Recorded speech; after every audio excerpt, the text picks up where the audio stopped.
মাত্র 23-24 হাজার চাকরি, তার মধ্যে প্রায় 3 লাখ পরীক্ষার্থী পরীক্ষা দেবে। থেকে যেটা বাজে তারা সিলেবাস করেছে সেটা হচ্ছে ম্যাথের সিলেবাস করেছে। 4টে টপিকের মধ্যে তুমি পেয়ে গেছো 100, আর দেখা যাচ্ছে এটাতে তুমি পেয়ে গেছো 5, তাহলে তার মানে তুমি ফেল। এটাকে বলছে sectional cut off. Jharkhand academic কাউন্সিলের যিনি প্রধান রয়েছেন তিনাকে জিজ্ঞেস করা হলো, অনিল মাহাতো, তো সিলেবাস যে এই ইললজিক্যাল রয়েছে তাহলে এই মুহূর্তে কি হবে? তো তিনি জানি না গাঁজা খেয়ে বলেছেন না স্বাভাবিক বুদ্ধি সম্পন্ন ব্যক্তি এরকম বলতে পারে না, বলছে আমরা যা সিলেবাস তৈরি করেছি একেবারে এনসিটির গাইডলাইন এবং যেরকম হওয়া উচিত সেরকম করেছি। তাহলে কি পশ্চিমবঙ্গের যে বাকি যে 27-28টা আরো রাজ্য রয়েছে তারা কি পরীক্ষা নেয় না? তারা কি সিলেবাস তৈরি করে না? সিটেট কি ভুলভাল বকে? হ্যাঁ, তো সেন্ট্রাল লেভেলে সিটেট হচ্ছে, তো ঝাড়খণ্ড এরকম কেন? সঙ্গে শিক্ষার্থীদের সঙ্গে এত অবহেলা করবে? পৃথিবীর যত অবহেলা সমস্ত চাকরি পরীক্ষার্থীদের সঙ্গে। পরীক্ষা তো 8 বছর পর নিচ্ছে।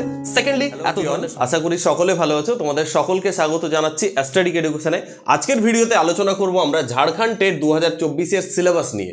অর্থাৎ যখন ঝাড়খণ্ড একাডেমিক কাউন্সিল সিলেবাসটাকে প্রায় 5-6 দিন আগে তারা আপলোড করেছে তাদের ওয়েবসাইটে, তখন থেকে পুরো শিক্ষার্থী মহলে অর্থাৎ যারা ঝাড়খণ্ড টেটকে নিয়ে খুব সিরিয়াস ছিল তাদের একটা মাথা ব্যথার কারণ যে কেন স্যার ফর্ম ফিল আপ করলাম। হ্যাঁ, তো ফর্ম ফিল আপ করে আমাদের কি লাভ হলো? যে সিলেবাসটা দেওয়া হয়েছে এই সিলেবাসে পাস করা পসিবল নয় এবং তার উপর সেকশনাল কাট অফ রয়েছে। তো এই মুহূর্তে দাঁড়িয়ে ঝাড়খণ্ডে যারা টেটের জন্য অ্যাপ্লাই করেছে এবং ঝাড়খণ্ডের যে সমস্ত প্রার্থীরা রয়েছে যারা দীর্ঘ 8 বছর ধরে অপেক্ষা করছিল তারা এখন ধর্নায় বসেছে। তারা সিলেবাস চেঞ্জ করার একটা প্রোটেস্টিং ব্যাপার নিয়ে আলোচনা চলছে এবং ঝাড়খণ্ড কাউন্সিল কি ভাবছে এই বিষয় নিয়ে পুরো তথ্যতে এই ভিডিওতে পুরো তথ্যটা আলোচনা করব। বেসিক্যালি দেখো সিলেবাসটা কি দিয়েছিল, আমি প্রাইমারি লেভেলকে নিয়ে আলোচনা করব, তারপরে আপার প্রাইমারি লেভেলকে নিয়ে আলোচনা করব। হ্যাঁ, তো এখানে দেখো প্রথম কথা হচ্ছে যে ঝাড়খণ্ড তারা জানিয়েছে যে এখন অবধি প্রায় যেহেতু ফর্ম ফিল আপ শেষ হয়ে গেছে, আমাদের 3 লাখের মতো ফর্ম ফিল আপ শুরু হয়ে গেছে, অর্থাৎ 3 লাখ পরীক্ষার্থী ফর্ম ফিল আপ করেছে।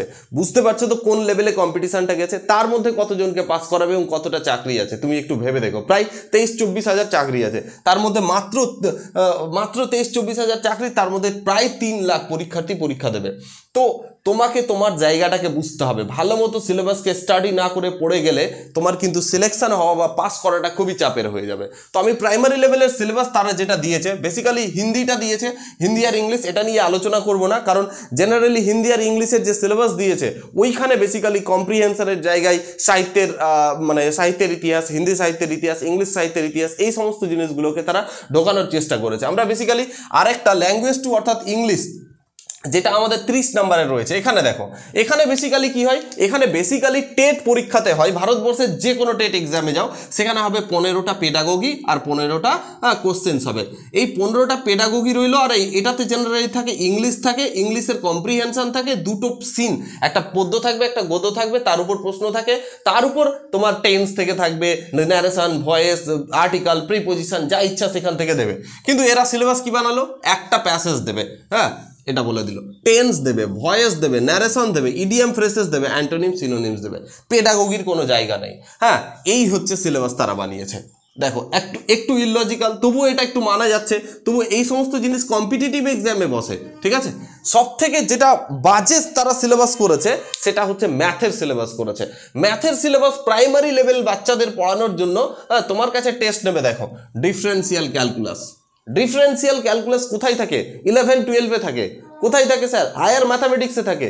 তারপরে বলছে ইন্টিগ্রাল ক্যালকুলাস, আই থিঙ্ক যারা সায়েন্স পড়েনি তারা জীবনে এই শব্দগুলো শোনোইনি, ঠিক আছে। তারপর হচ্ছে কোঅর্ডিনেট জিওমেট্রি, ট্রাইগোনোমেট্রি অর্থাৎ ক্লাস 10 লেভেলে ট্রাইগোনোমেট্রি অর্থাৎ ত্রিকোণমিতি পড়েছো, এটা হায়ার লেভেলেও জিজ্ঞেস করতে পারে। অ্যালজেব্রা দিয়ে দিয়েছে, অ্যালজেব্রা এত ছোট জিনিস আছে, একবারে ক্লাস 5 থেকে শুরু করে গ্র্যাজুয়েশন অবধি আছে ম্যাথামেটিক্সে অ্যালজেব্রা। এবার কোন অ্যালজেব্রা দিয়েছে? হায়ার অ্যালজেব্রা, এটা অ্যালজেব্রার কোনো সিলেবাস নাই। জাস্ট এখানে প্রবাবিলিটি 9-10-এ থাকে না, এটা 11-12 থেকে শুরু হয়। তাহলে প্রত্যেকটা ম্যাথের প্রত্যেকটা জিনিস না, ম্যাথে পেডাগোগি রয়েছে, ম্যাথে না স্টেট যে বোর্ড, যে কোনো পশ্চিমবঙ্গের থেকে শুরু করে তুমি যে কোনো রাজ্যের বোর্ডে যাবে, কোথাও কিন্তু এই সিলেবাসগুলো ইন্টিগ্রাল ক্যালকুলাস, তারপরে differential calculus, coordinate geometry, algebra, এগুলো কিন্তু কোথাও পাবে না। তাহলে এখানে একটা সমস্যা দেখা দিয়েছে।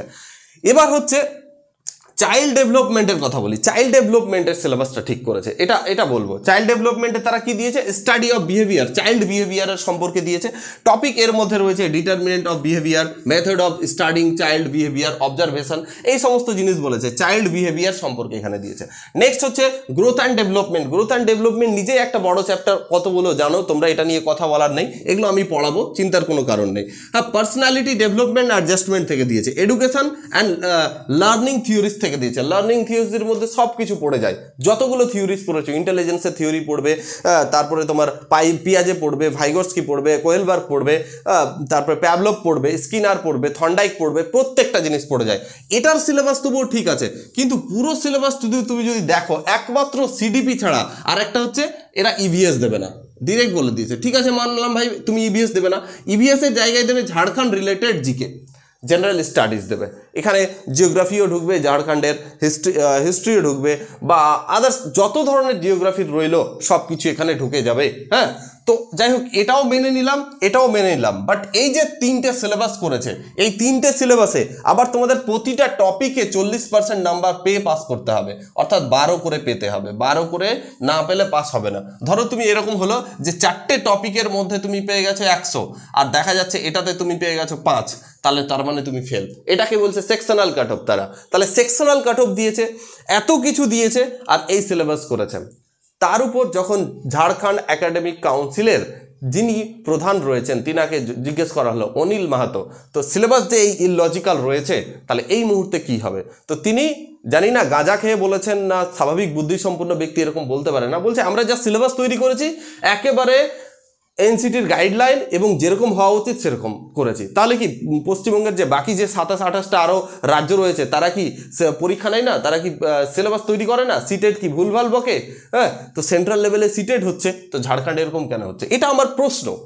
কেন স্টুডেন্টদের সঙ্গে, শিক্ষার্থীদের সঙ্গে এত অবহেলা করবে? পৃথিবীর যত অবহেলা সমস্ত চাকরি পরীক্ষার্থীদের সঙ্গে। পরীক্ষা তো একে 8 বছর পর নিচ্ছে।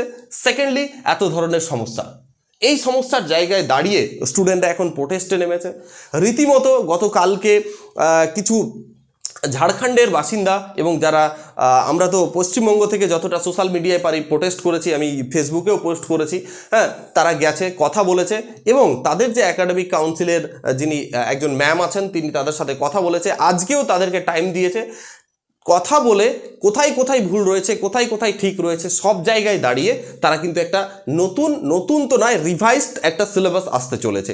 হ্যাঁ, আমাদের এটা সম্ভব না, কারণ যে প্রবলেমগুলো রয়েছে সেই প্রবলেমগুলো শুনেছে তারা, কিন্তু কারণ সামনে ঝাড়খণ্ডের ভোট আছে, এবং ঝাড়খণ্ড সরকার এটা কোনো মতেই স্টুডেন্টরা তাদের এগেনস্টে যাক এই বিষয়টা তারা মেনে নেবে না। সেই জন্য ধরো যে একটা সিলেবাস আদর্শ টাইপ মানে চলে আসতে পারে, এটা আমাদের সম্ভব না। বাট একটা কথা মনে রাখো যে সিডিপির কোনো চেঞ্জ হবে না, কারণ সিডিপির সিলেবাস ঠিক আছে, আর এই যে এই টপিকটা এটাও চেঞ্জ হবে না, এটাও সিলেবাস ঠিক আছে। তাহলে চেঞ্জ কি হতে পারে স্যার? চেঞ্জ হবে এই ল্যাঙ্গুয়েজ 1, ল্যাঙ্গুয়েজ 2 আর ম্যাথামেটিক্স, এই 90 নাম্বার চেঞ্জ হতে পারে, এটা পসিবিলিটিস রয়েছে। এখন সেকশনাল কাট অফ উঠানোর কথাও রয়েছে, দেখা যাক যদি হয় কি হয় না, সেটাও একটা দেখার বিষয় রয়েছে। হ্যাঁ, এবার লেভেল 2তে যদি দেখো তুমি, লেভেল 2 মানে 6 to 8 যারা পরীক্ষা দেবে তাদের যদি কথা ভাবো, তাদের মাথায় খারাপ হয়ে যাবে। তাদের যে সিলেবাস, আইআইটির সিলেবাস সোজা তুলে দিয়ে দিয়েছে, বিশেষ করে সায়েন্সের। ওখানে ফিজিক্স দিয়েছে, কেমিস্ট্রি দিয়েছে, বায়োলজি দিয়েছে, জুলজি দিয়েছে, বোটানি দিয়েছে। জেনারেলি এগুলো কি হয়, সবগুলো নিটের বা আইআইটির সিলেবাসকে তুলে দিয়েছে, মানে ম্যাথও দিয়েছে, ম্যাথটা এরকম লেভেল নয়, গ্র্যাজুয়েশন লেভেল ম্যাথ দিয়েছে। তাহলে ওই রকম করে 6 to 8, এটা নয় যে আমাদের শিক্ষার্থীরা বা পরীক্ষার্থীরা খুব ট্যালেন্টেড নয় বা তারা পারবে না, পারবে, কিন্তু একটা এক্সামের ক্যাটাগরি হওয়া উচিত স্যার। ওই এক্সাম, তুমি যদি এখন গ্রুপ ডি এর এক্সামে ইউপিএসসির কোশ্চেন জিজ্ঞেস করো, কেমন হয় না ব্যাপারটা, তো সেরকম যেন না হয়, এই জন্য এটা হচ্ছে বিষয়। তার সঙ্গে ইংলিশে লিটারেচার ঢুকিয়েছে, যেগুলো নেট সেটে জিজ্ঞেস করে, বাংলা হিন্দিতে লিটারেচার ঢুকিয়েছে, নেট সেটের লেভেল করে দিয়েছে। তো এটা একটা সমস্যা, এই সমস্যায় দাঁড়িয়ে একটা রিভাইজড সিলেবাস আসতে চলেছে। আমরাও চাইছি তোমরাও এই যে প্রতিবাদগুলো, করো, আমাদের এই ভিডিওসটা শেয়ার করো, যাতে প্রত্যেকের মধ্যে এই জাগরণটা জাগে, হ্যাঁ। এবং তাদের কাছে যারা ঝাড়খণ্ডের ইনারা আছেন, যারা বাংলা বুঝেন, তারা যাতে আমাদের ভিডিওসগুলো দেখেন এবং আমাদের তোমাদের প্রত্যেকের যে কষ্ট, সেই কষ্টগুলো তারা যেন বোঝেন। আমরা লাস্টলি এই কথাটাই বলবো, তোমরা যারা প্রিপারেশন করছো, প্রিপারেশন চালিয়ে যাও। পরীক্ষার আই থিঙ্ক সেপ্টেম্বরের লাস্টে হয়ে যাবে, সময়ই পাবে না, মোটামুটি ধরো 40-50 দিন সময় আছে। এই সময়ের মধ্যে যেহেতু পরীক্ষা হয়ে যাবে, তোমরা যেটা বিশেষ করে চাইল্ড ডেভেলপমেন্ট আর ঝাড়খণ্ড রিলেটেড জিকে, এটা তোমরা কিন্তু নিজেরা প্রিপারেশন করো, একটু ম্যাথ করো, সব কিছু করো, হ্যাঁ। আর আমি খুব তাড়াতাড়ি তোমাদের ক্লাস নিয়ে আসবো সিডিপির সম্পূর্ণ। তোমরা বারবার বলছো পেড ব্যাচ নিয়ে আসেন, আমি পেড ব্যাচ নিয়ে আসবো না, এত কম সময়ে আমি ভালো মতো পড়াতে পারবো না, তাই আমি এই পেড ব্যাচ নিয়ে আসবো না। তোমরা নিজেদের মতো প্রিপারেশন করো এবং আমি এটার ক্লাস নিয়ে খুব তাড়াতাড়ি তোমাদের সঙ্গে দেখা হচ্ছে। Thank you for watching this video. পরবর্তী ক্লাসে আবার দেখা হচ্ছে। Thank you.